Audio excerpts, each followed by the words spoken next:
This week, which door will you choose? Mercury retrograde is coming, and some signs will be affected more than others. This is what you need to know to make the energy work for you, not against you. This Saturday, March 15th, Mercury will station retrograde at 9 degrees of Aries all the way through April 7th. For the first 2 weeks of this retrograde, if you have planets, angles, or points like the North or South node in your natal chart, anywhere from 0 to 9 degrees of Aries, Capricorn, Cancer, or Libra, you will feel this energy very strongly. And then during the final week of this retrograde, if you have planets, angles, or points anywhere from 26 to 29 degrees of Pisces, Gemini, Sagittarius, or Virgo, then you're really going to start to feel the energy too. This year, Mercury first moved into the sign of Aries on March 4th. And over the last week, the energy of Mercury in Aries may have actually made you a much more courageous and direct communicator. But on the flip side,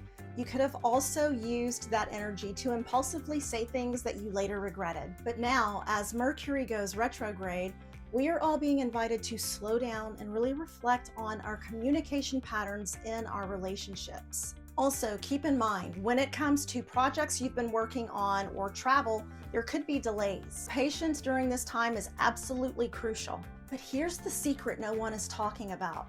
You can use this energy to write your own story and manifest an outcome that benefits you. You have a choice here. There are two different stories that you can write. Let's say, for example, you've got two doors right in front of you.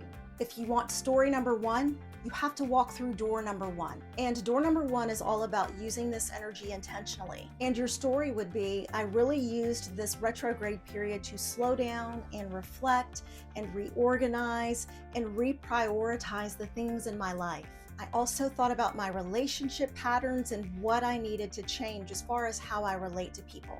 And I was very careful to always double check my text messages and emails before sending them. And because I was intentional about how I used the energy of Mercury retrograde, I was actually able to level up my communication and relationships during that time.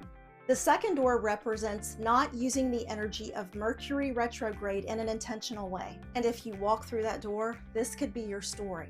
During the retrograde, I continued my toxic behavior patterns in my relationships. I also made really quick decisions without even giving it much thought. I also decided to launch a new project instead of finishing my old projects. And I would impulsively speak to others in a very aggressive way. And I never stopped to think about the lessons that I needed to learn. So this was such a tough retrograde for me. So there you go. Those are your two doors for this Mercury retrograde. And you have free will when it comes to how you decide to use this energy. So which door will you choose? Let me know in the comments below. Follow for more.